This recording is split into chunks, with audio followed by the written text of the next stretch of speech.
En fait, je me réjouis de l'opportunité de cette conférence pour vous parler du rôle des ONG dans la lutte pour la paix au XXIe siècle, le rôle de ces organisations-là dans la propagation de l'idéologie hégémonique dans un large programme de reconstruction après conflit. Depuis les années 70, un groupe important des organisations non gouvernementales a émergé comme organisme très influent dans les programmes américains d'assistance humanitaire et de paix dans de nombreux pays pauvres. C'est pendant les années 80 et 90 qui ont marqué la montée du néolibéralisme. On établit les conditions propices pour une formation d'une alliance dynamique entre les représentants du gouvernement américain, les ONG et le secteur privé, autour de questions de reconstruction. Dans cette alliance, une vision idéalisée des ONG comme acteurs de la société civile et forces de lutte contre les abus des entreprises multinationales a renforcé leur influence en dépit de leur partenariat parfois controversial avec les donateurs privés. De nombreux militants de base sont devenus de plus en plus critiques de ces ONG, vu qu'ils ont constaté qu'une grande partie de ces organisations a attiré un large éventail de soutien de grands think tanks et de corporations multinationales et ont influencé les politiques nationales des pays ravagés par un conflit armé. Et que dans ce processus, elles ont pu créer de nouveaux espaces pour l'expansion du capitalisme, source majeure de l'appauvrissement de ces pays. En premier temps, je retracerai l'évolution des ONG et la société civile en général, tout en examinant comment l'agenda politico-économique du néolibéralisme a fini par dominer les discours et les pratiques des ONG. Ensuite, j'examinerai le débat moderne sur le rôle de la société civile et l'émergence des ONG comme acteurs principaux de cette sphère en jouant l'intermédiaire entre le gouvernement et les secteurs privés. À la fin, j'exposerai les critiques posées sur le rôle contradictoire de certaines ONG et comment une partie de ces organisations se sont peu à peu éloignées de leur but humanitaire et revendiquent de plus en plus un esprit entrepreneurial. Donc, après la fin des années 60, début des années 70, les États-Unis ont connu une situation complexe qui consistait à plusieurs récessions économiques, embargo pétrolier imposé par l'Organisation des pays exportateurs de pétrole et la montée des mouvements des droits civiques. Cela a incité les élites dirigeantes américaines d'abandonner le keynésianisme, dont la théorie sur un développement géré par l'État avait échoué, pour lui préférer le néolibéralisme à l'intérieur du pays et à l'extérieur. Aux États-Unis, les classes dirigeantes ont lancé des programmes de décentralisation, de privatisation, et elles ont toutefois poursuivi une politique d'imposition de l'ouverture de ces pays du tiers-monde sur le marché mondial et une déréglementation de leur économie nationale pour assurer des sources de pillage inépuisables. Un autre facteur qui a propulsé les élites dirigeantes des États-Unis à réorienter leurs priorités dans la politique domestique et étrangère, c'est qu'au milieu des années 80, des opérations secrètes américaines menées par la CIA ont causé une nouvelle crise de légitimité dans la politique étrangère américaine. En fait, en novembre 1986, Reagan a confirmé que son administration avait secrètement vendu des armes à l'Iran afin de libérer des otages américains détenus par des groupes pro-iraniens au Liban. Et les profits de cette vente-là ont été utilisés pour financer les Contras au Nicaragua. C'est l'opposition armée aux sandinistes soutenue par les États-Unis. Pour les dirigeants américains, il est devenu clair que l'autoritarisme est devenu un obstacle à la transnationalisation du capital. La pression des mouvements sociaux qui luttaient contre le régime autoritaire a dépassé les frontières nationales et devenu globale grâce à la mondialisation des techniques de l'information. La perturbation de la stabilité sociale sous les régimes de dictateurs soutenus par la droite américaine dans les pays du tiers-monde, dont l'économie joue un rôle central dans le développement du système capitaliste, a poussé les responsables politiques et économiques à concevoir un nouvel ordre politique qui permet d'obtenir un contrôle sur la transition de l'autoritarisme à un nouvel ordre. Donc, cette transition-là doit toutefois garantir les avantages des investisseurs transnationaux. La commission trilatérale fondée en 1975 par les représentants des banques internationales et les grandes sociétés transnationales a publié un rapport intitulé « La crise de la démocratie ».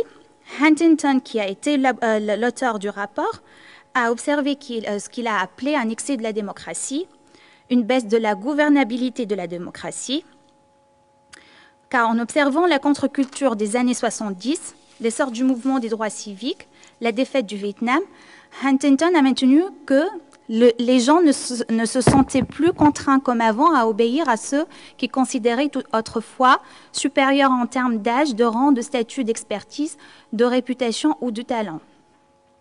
Brzezinski, idéologue néolibéral, membre de la commission trilatérale et ex-conseiller du président Carter, a estimé que c'est seulement en s'appuyant sur un groupe de technocrates et des experts politiques que les nations assureront le bon fonctionnement de la démocratie.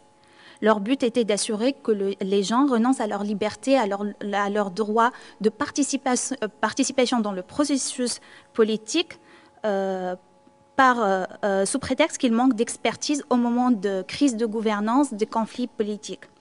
En d'autres termes, la pensée que les trilatéralistes voulaient confirmer, c'est que les démocraties étaient devenues ingouvernables. Trop de démocratie pour eux signifiait trop de réglementation et trop de dépenses sociales. Il est important de signaler que depuis la formulation du rapport de la crise de la démocratie, les top positions du gouvernement américain ont été occupées par des membres de la commission trilatérale. Donc, ils ont installé une politique de revolving door qui relie les agences du gouvernement américain avec les élites économiques pour le but de garantir des privilèges réciproques.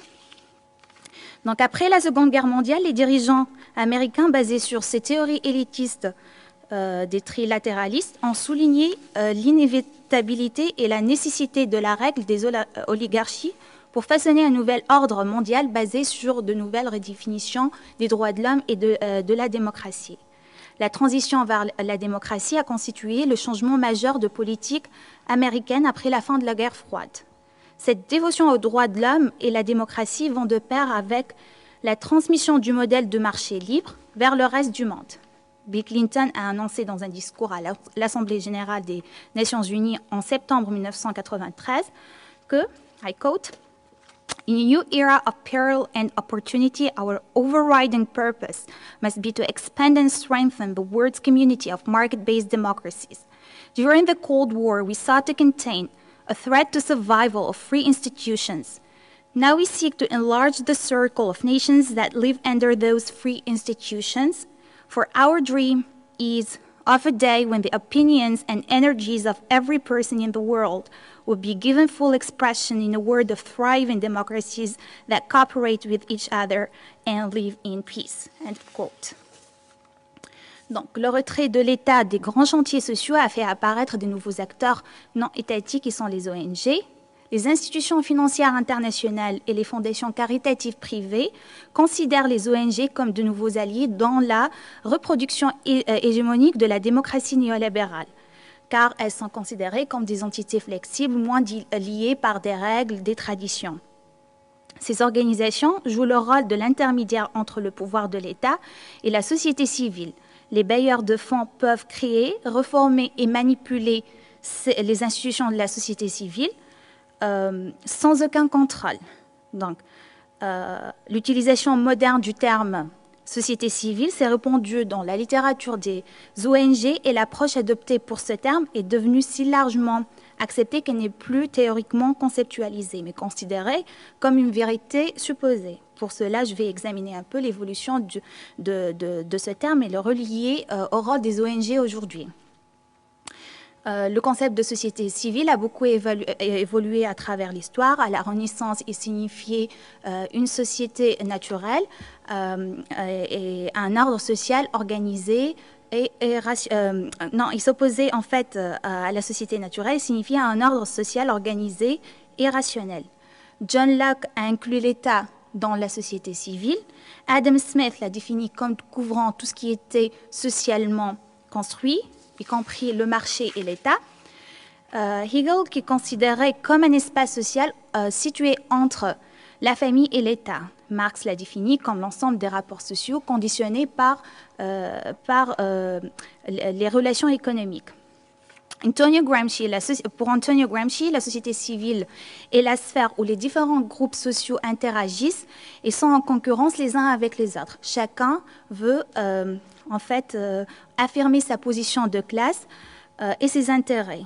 Et les intérêts conflictuels entre les différentes classes est concilié par le biais de l'idéologie hégémonique de la classe dominante. Ellen Maxine-Swood explique comment la société civile est une forme sociale particulière au monde moderne, notamment les conditions historiques qui ont rendu possible la séparation entre l'État et la société civile constituent une nouvelle forme de pouvoir social dans lequel de nombreuses fonctions coercitives qui appartenaient autrefois à l'État ont été transférées dans la sphère privée, la sphère de la propriété privée et les impératifs du marché. Donc, c'est en d'autres termes la politique de privatisation, de dérégularisation qui a créé la nouvelle conception de société civile qui est une conception bourgeoise qui renforce les moyens favorisant la liberté d'entreprise. Le but principal des élites est d'assurer le fonctionnement libre du marché comme un phénomène naturel. Pour cela, ils cherchent de construire et de régulariser les rapports sociaux et les institutions de la société civile d'une manière qu'ils gardent leurs privilèges. Dans cette logique-là, je vais examiner le rôle des ONG comme organisation influente de la société civile, et j'adresserai les différentes critiques posées sur leur rôle dans l'agenda politico-économique de la paix et de reconstruction. Des militants de base ont critiqué les programmes de reconstruction des bailleurs de fonds privés à travers les ONG et ont appelé à une remise en question de leur légitimité, car ils maintiennent que ces organisations-là manquent des structures démocratiques qui contiennent toutes les demandes de changement des grandes masses. Ils ont conduit à un phénomène qui s'appelle NGOisation parce qu'ils reflètent juste l'image philanthropique des donateurs privés et ne reflètent pas les rôles joués par les différentes classes et la diversité ethnique dans le processus politique de reconstruction. En travaillant avec les mouvements populaires, les élites dirigeantes ont cherché à dompter le pouvoir du peuple en vue de prévenir la possibilité d'un changement radical dans la scène politique dans des pays comme la Serbie, renversement de 5 octobre, révolution des roses en Géorgie, l'Ukraine, la révolution orange. Dans ces pays-là, des ONG financées par l'UNED et USAID essayaient de coopter les militants populaires pour prévenir la possibilité d'un changement politique radical. Au total, par exemple, les États-Unis ont versé 2,4 millions de dollars en Géorgie dans les élections de 2004. Après la chute, la Banque mondiale et le Fonds monétaire international se sont réengagés avec la Géorgie et ont travaillé à son réintégration dans l'économie de marché mondial.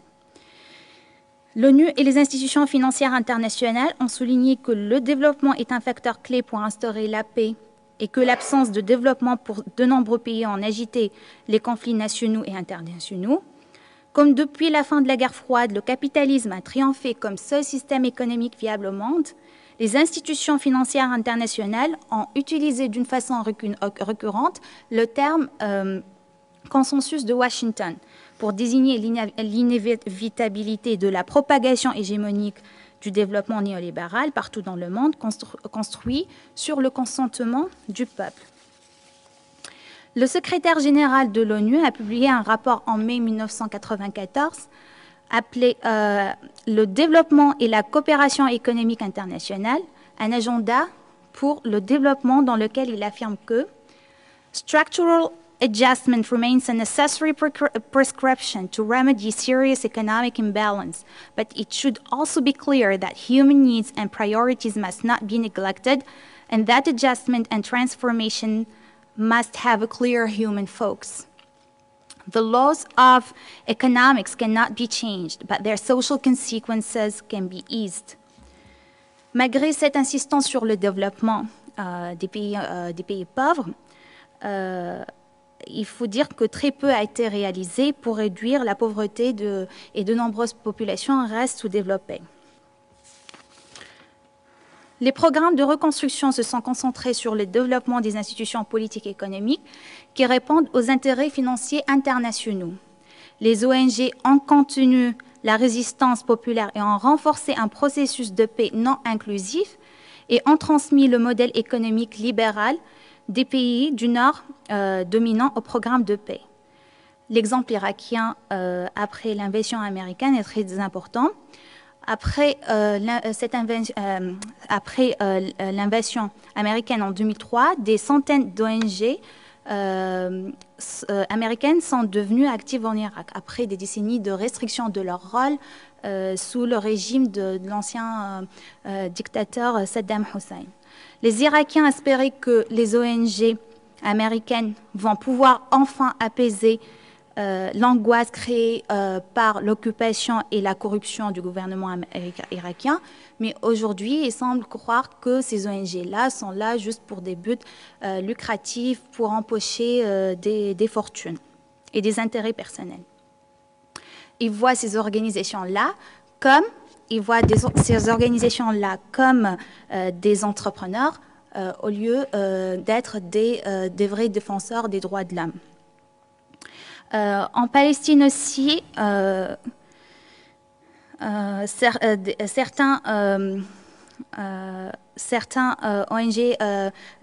ONG américaines ont été critiquées par le fait d'usurper l'espace politique des mobilisations populaires et des mouvements populaires.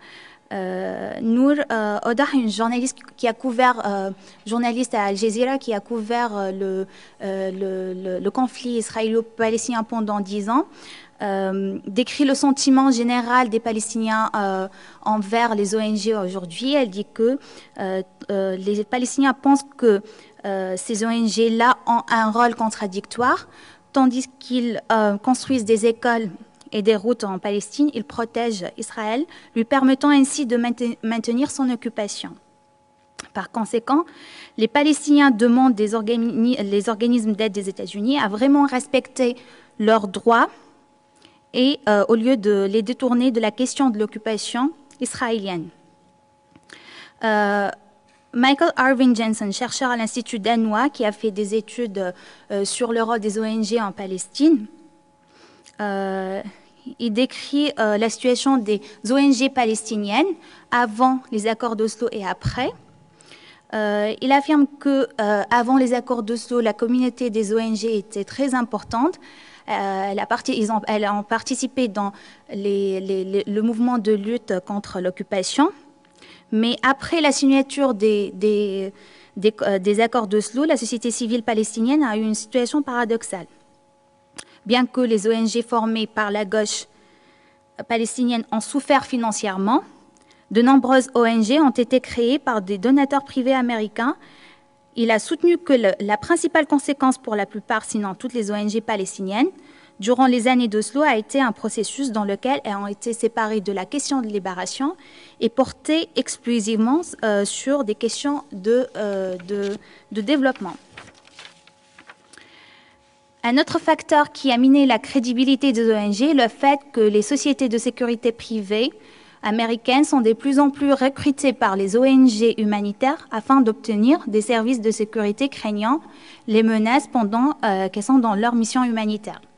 Les opposants sociaux pour cette politique de sous-traitance ont pris cela comme une preuve explicite de la militarisation de l'aide humanitaire et la complicité des ONG avec les projets impérieux de l'occupant.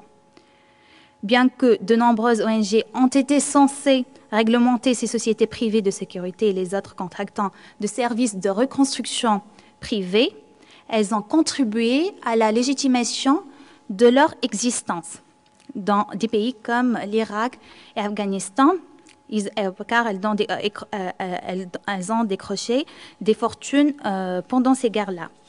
Même Thomas Friedman, chroniqueur multimillionnaire, met en garde contre les dangers d'un complexe industriel de sous-traitance qui a un intérêt économique dans les expéditions à l'étranger, principalement avec de l'argent et des instructions à peine vérifiées. Ils invitent aux abus et à la corruption.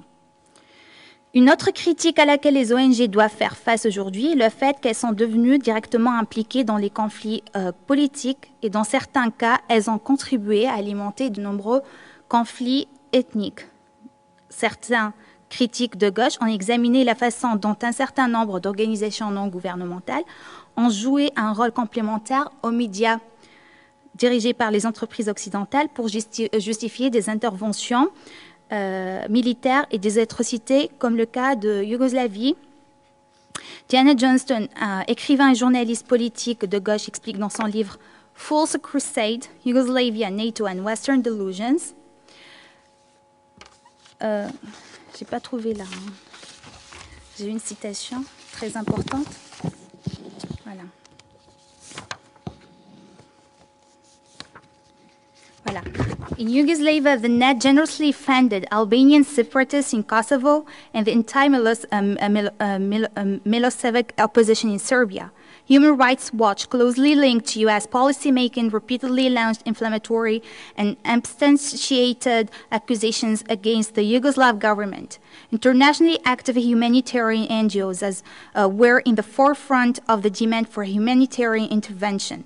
The fact that the calls for military intervention seem to come initially not from any government, but from private voices of conscience in the media, in humanitarian NGOs, and in policy advisory groups helps preserve the illusion that eventual military action must be a disinterested response to moral imperatives. Les ONG ne sont pas juste cibles de critiques des militants de gauche, mais aussi des grands think tanks de la droite américaine. Naomi Klein a soulevé un point important concernant la légitimité et la crédibilité de certaines ONG. Elle note que la guerre aujourd'hui sur les ONG est menée sur deux fronts. On achète le silence et la complicité des grands groupes humanitaires en offrant des contrats de reconstruction lucratifs. Les autres groupes marginalisés et criminalisés sont les ONG les plus indépendantes, en prétendant que leur travail est une menace pour la démocratie américaine. The U.S. Agency for International Development donne les récompenses, tandis que l'American Enterprise Institute, un très puissant think tank à Washington, utilise les sticks, carrots and sticks, les bâtons. Les ONG représentent les mouvements de lutte populaire et insistent à leur indépendance, plus elles sont vues comme ennemies à la démocratie américaine, car elles refusent de devenir des partis politiques et de participer ainsi au processus politique. La démocratie libérale établie par les élites économiques ont établi une initiative prise par l'American Enterprise Institute en 2003 contre les ONG fidèles à leur cause. Ils ont lancé un site qui s'appelle ongwatch.org, visant à informer le public sur la réalité financière et les actions des ONG. Cette initiative dénonce l'influence grandissante de certaines ONG et vise à apporter de la clarté et de la transparence. Cette initiative a été prise suite au discours furieux d'Andrew Nassius, le président de l'USAID, réprimandant les ONG américaines pour ne pas faire des relations publiques pour le gouvernement américain. Klein explique que les ONG sont censées faire rien de plus que de passer tranquillement les médicaments et la nourriture et de porter un grand logo qui affiche « offert par les États-Unis », sans oublier bien sûr les partenariats publics-privés avec Bechdel et Halliburton.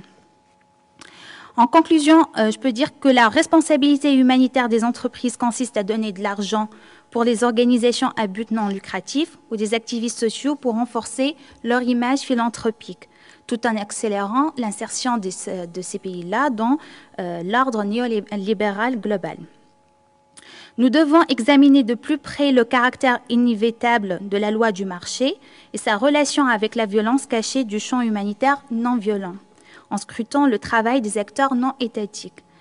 Le vrai problème des ONG consiste à leur professionnalisation, car elles sont devenues des gestionnaires des tâches humanitaires, tournant la population à des bénéficiaires passifs de l'aide en ne les intégrant pas dans la participation dynamique de la reconstruction après conflit.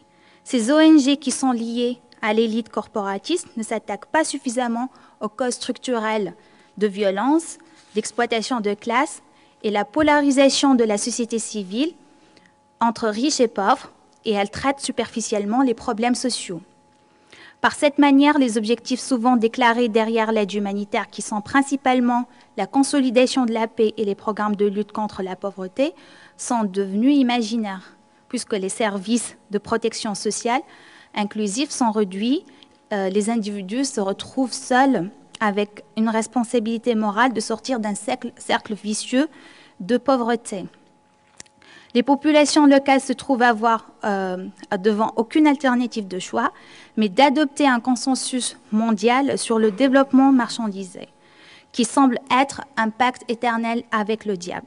Cela ne veut pas dire que toute organisation non gouvernementale est influencée par les élites des sociétés multinationales.